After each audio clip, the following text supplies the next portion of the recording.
Excuse me, dear, are you a secretary? Actually, I'm starting a new job as a reporter for the New York Daily Register News Tribune. My name's Laura Bow. How nice. I'm Irmgard. Is this your first trip to the big city? Am I that obvious? How could you tell? By the way you keep glancing out the window, dear. I did the same thing the first time I came to New York. The tall buildings, the people rushing around, it was all so exciting. Then I stepped off the train and got mugged. How awful! It's the New York experience.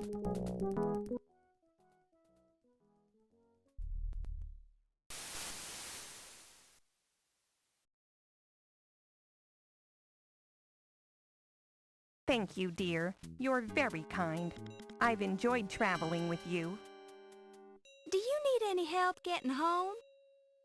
No, dear. I'll be fine. Thank you. You're sure you'll be okay? Yes, thank you. Goodbye.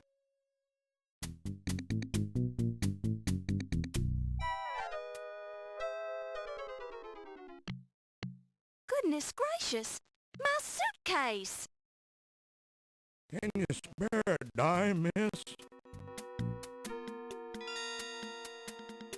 Certainly, sir.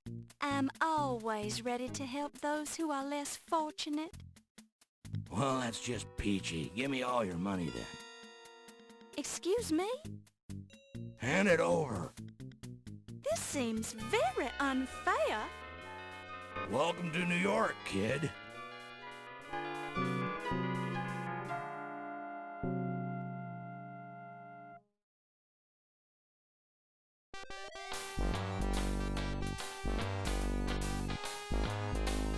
I'm not gonna let a little bad luck ruin my day. Hello, New York. Laura Bow has arrived.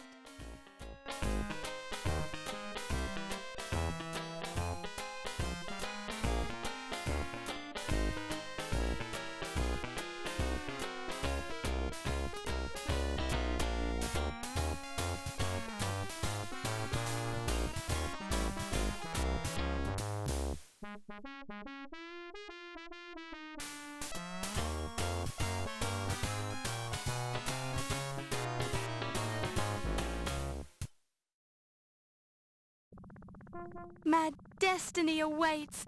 Nothing can stop me now.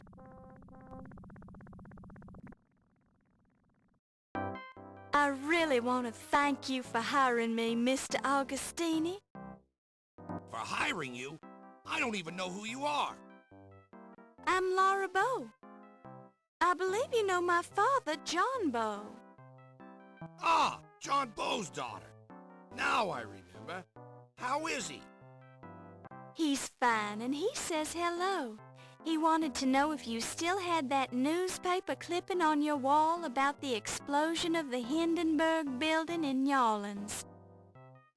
Yes, your father was the first cop on the scene of the explosion, and he let me into the wreckage so I could cover it for the paper.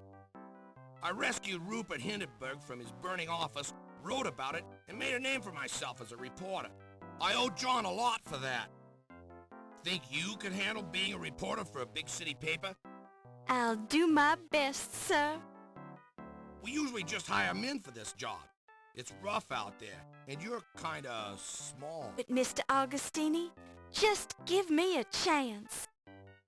All right, as a favor to my old pal John, but I'll be keeping a close eye on you. Thank you, sir. For your first assignment, I want you to write about a burglary. Some kind of fancy knife was stolen from the Lion Decker Museum. I'll arrange for you to attend the fundraiser at 7 o'clock tonight for their new Egyptian exhibit. Everyone will be there. Tell them you're covering the society news so they won't clam up on you. You won't regret it, sir. I have a nose for news. Just keep your nose out of trouble. Here's your official notebook and your pencil. It already has Crodfaller's notes in it. Have the story ready by 3 tomorrow, or you're out of a job.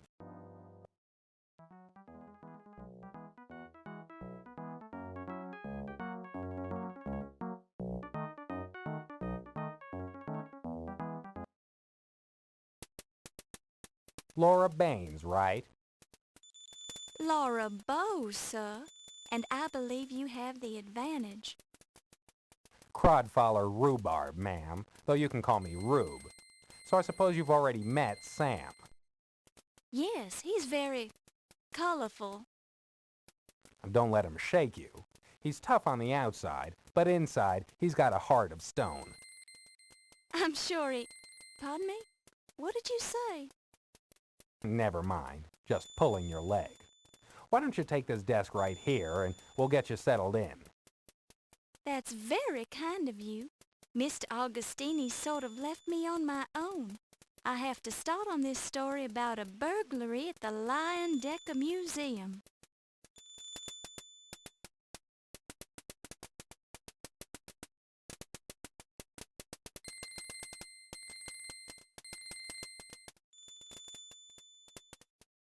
The gents' sign leaves little doubt as to what lies behind the door. You shudder to think of it. One notice reads, when covering formal events such as embassy parties, please dress appropriately. We've had complaints about reporters who refuse to dress properly at social events. Excuse me, I'm looking at this right now. You may look at it when I'm finished.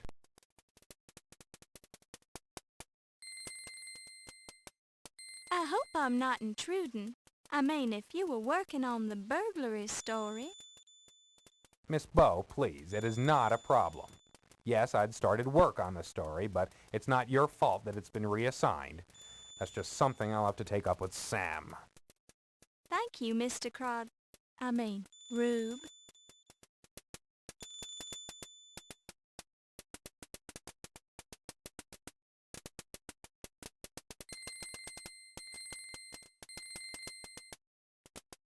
This is the city newsroom of the New York Daily Register News Tribune, New York City's second most popular newspaper.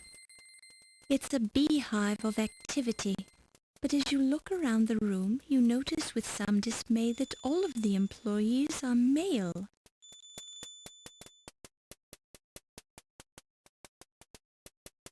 Aren't you Eddie Bedletter, the syndicated columnist? I'm a great fan of yours, and I've read... Yeah, I'm busy right now.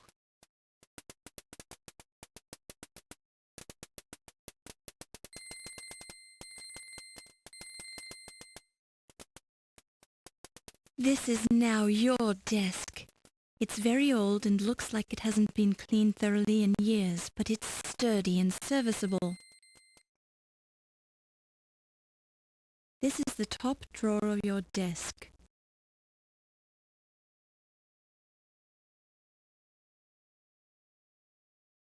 Don't touch it. You don't know where it's been. You already have plenty of pencils. It is better to know some of the questions than all of the answers. You only find some lint under the desk blotter.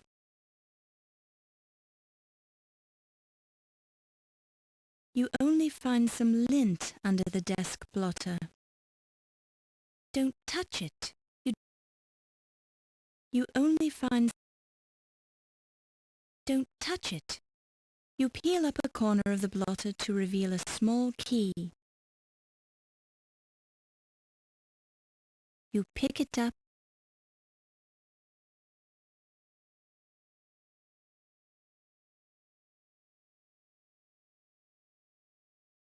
You unlock the drawer. Unfortunately, the key permanently jams itself in the lock. Let's hope you never want to lock this drawer again. You pick it up and place it in your purse.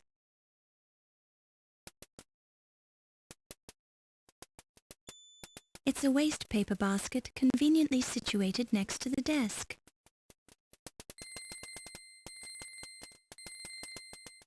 You find a curiously heavy object in the trash.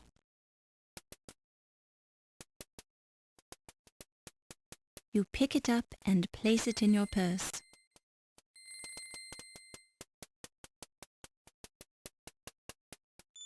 There's naught but old receipts and crumpled papers in the waste paper basket. Don't touch it. You don't know where it's been.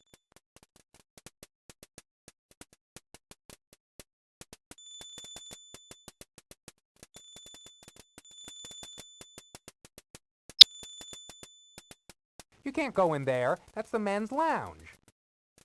You glance around curiously, but there's no sign of a ladies' lounge. This is patently unfair.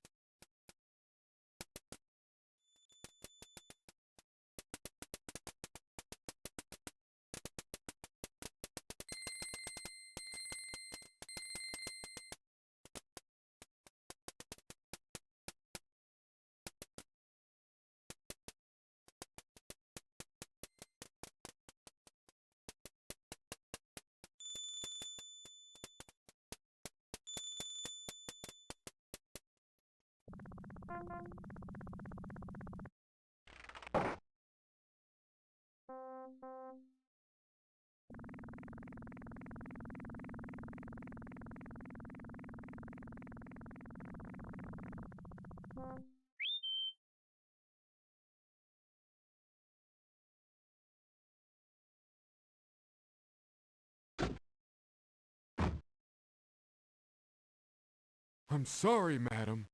I can only transport you if you have money or if you're a member of the press. But I am a member of the press. Prove it! Greetings, madam. I can motivate you to your destination if you can prove that you're a reporter or if you have American currency.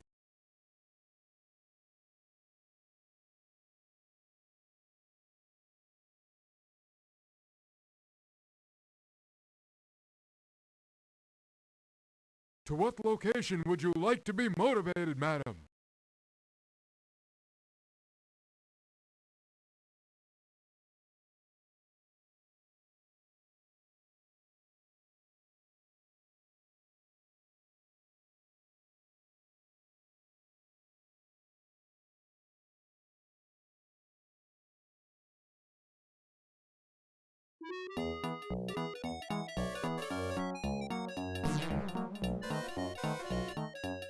Thanks for traveling with us, madam. Have a pleasant day.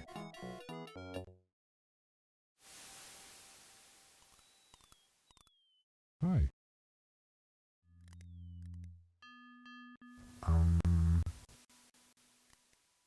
Good morning, miss. I'm Steve Dorian. I'm Laura Bow.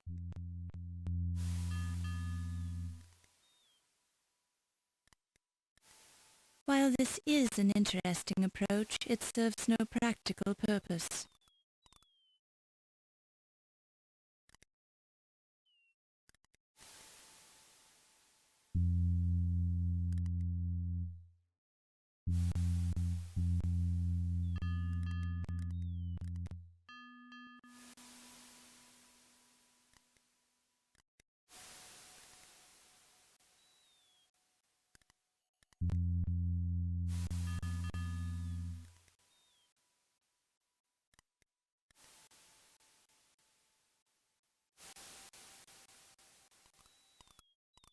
I don't know anything about that. Sorry.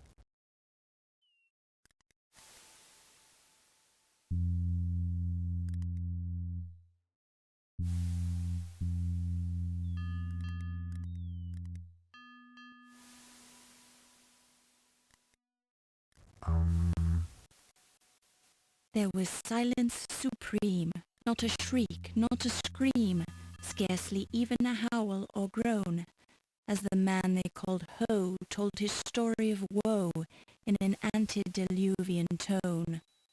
Lewis Carroll.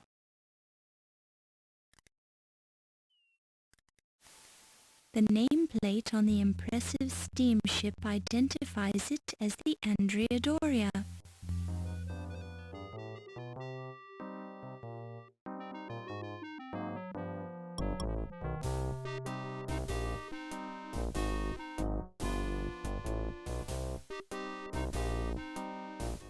There is still time to correct this most grievous misunderstanding, Mr. Carter. The Dagger of Amon must be returned to Egypt. Stay out of my way, or I'll thrash you within an inch of your life.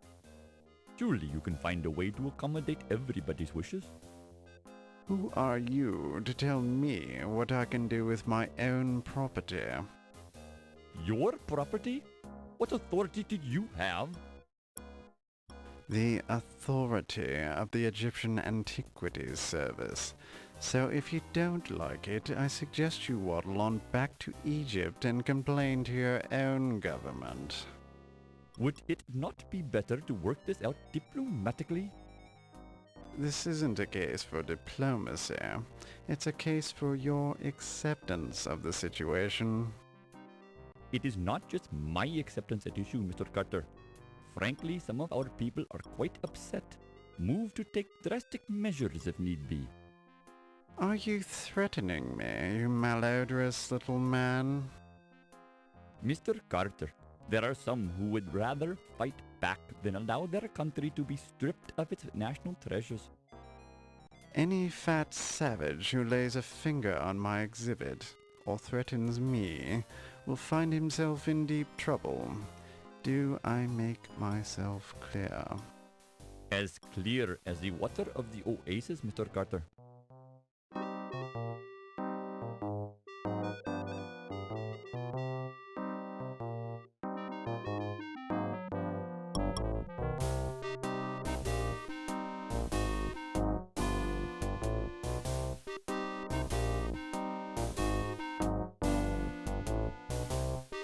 Be careful with that steamer trunk, young man. It's exceedingly valuable. It sure is heavy, Mr. Carrington. You got gold bars in here or something? The contents of my trunk are not your concern. Now be a good lad and take it to my taxi. The Countess is waiting.